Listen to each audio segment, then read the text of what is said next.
Donc du coup, prise de poste du chariot élévateur frontal, catégorie 3. Donc l'utile est toujours garé là-bas, donc on vérifie s'il n'y a pas de taches de sol à son emplacement habituel. Donc il n'y a pas de taches au sol, pas de taches d'huile. Donc on vérifie l'état des fourches. Donc les becs de fourche sont en bon état, là aussi. Donc les fourches sont parallèles les unes aux autres. Le parallélisme des fourches. Le talon des fourches, donc la soudure qui est ici, là, est en bon état. Le tablier, lui, il est en bon état. Taquet de fixation aussi. Les butées de fourche sont en bon état, donc c'est ce qu'on a un peu sur les côtés. Les vérins de translation ici sont en bon état. La chaîne de levage est bien tendue, en bon état, suffisamment graissée. Le flexible hydraulique est en bon état, pas abîmé. Le galet est en bon état.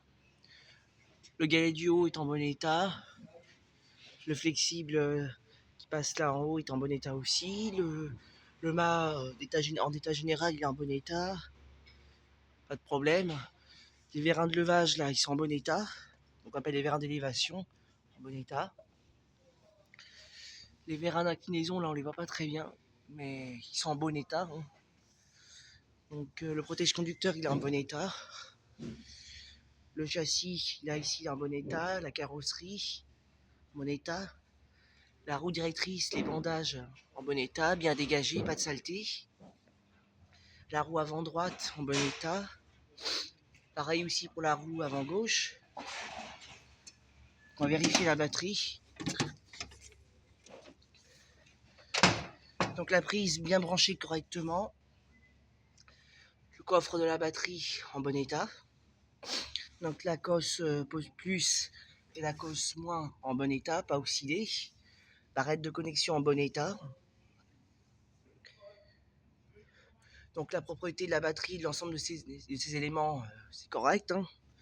Donc pour vérifier s'il n'y a pas de fuite d'électrolyte, on met le doigt sur cette pipette, on soulève et on voit qu'il y a quelques gouttes d'huile, mais ça c'est normal, non plutôt d'électrolyte.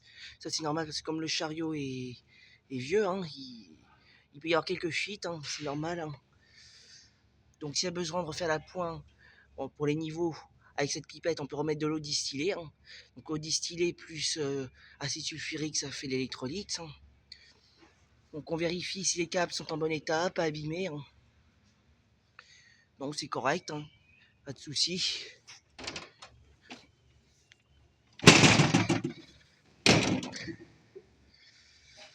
Donc on va procéder aux vérifications du système de levage.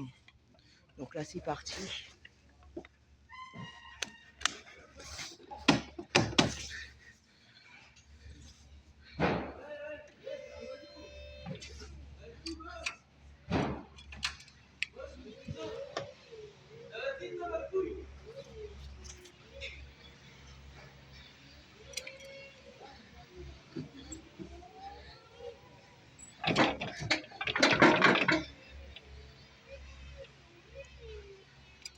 Donc là on va vérifier le système de levage des fourches avec la première manette.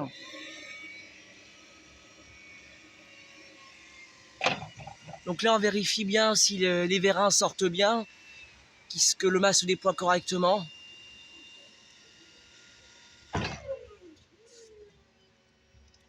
Pareil pour la descente du mât. Donc on vérifie si tout fonctionne correctement. Donc avec la deuxième manette, en poussant je vais incliner le mât vers l'avant. Donc on vérifie si ça fonctionne correctement. Et quand on la tire la manette, le mât se redresse correctement. Donc là on l'a incliné totalement vers la cabine. Avec la troisième manette, je vérifie la translation du tablier. Donc ça marche bien à droite, ça marche bien à gauche.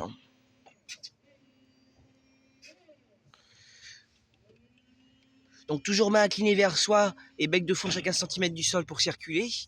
Donc on va vérifier la marche avant. Donc ça fonctionne. Pédale de frein. Donc ça fonctionne. Donc marche arrière, on va essayer aussi.